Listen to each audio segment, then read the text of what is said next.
Uy, Bro, kamusta na si Carol? Alalang-alala mo sa kanya. Please sabihin mo naman sa akin. Ruel,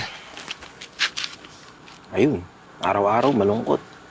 Sabi naman ng doktor, madami-dami na din naman yung naalala niya eh.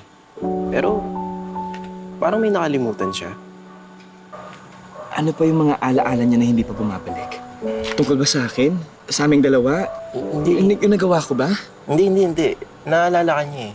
Pero, simula nung mangyari yun, parang nakalimutan niya na maging masaya.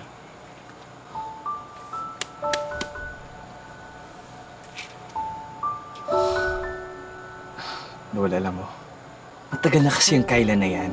Paulit-ulit ko nang binablock lahat na ginawa ko. Pinapulis ko pa siya para tigilan niya lang ako. Kaya please, tulungan mo naman ako kay Carol. Sige, tutulungan kita. Pero hindi ko to gagawin para sa'yo ah. Para to kay Carol.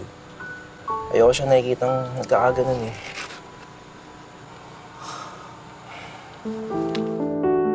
Ano ba? Wala akong Sige, makita. diretso. Sige pa, diretso pa, okay? Ayan, Oo. Ano ba? Parang may nababangga ako. Wait, ayan. Okay. Yan, Okay yan. na. Okay na, sige. Wait lang ah. Sige. Okay.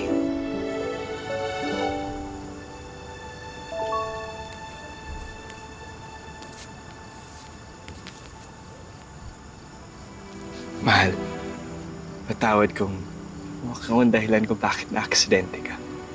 Kung labis kitang nasaktan, patawad kung pakiramdam mo niloko kita.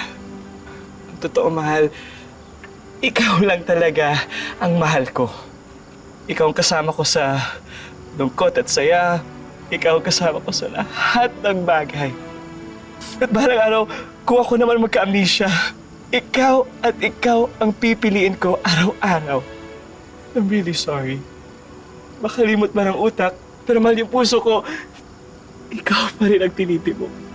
Tinitibok niya ang pangalan mo. Mahal, Carol, I'm really sorry. At kung pagbibigyan mo pa ako ng isang pagkakataon,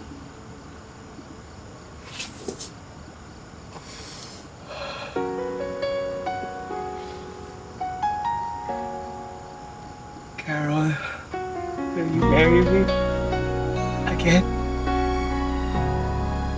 Araw-araw man kita nakakalimutan. Pero araw-araw kang naalala ng puso ko. Kaya yes. Yes?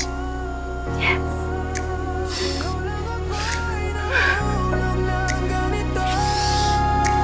Love you, Mama.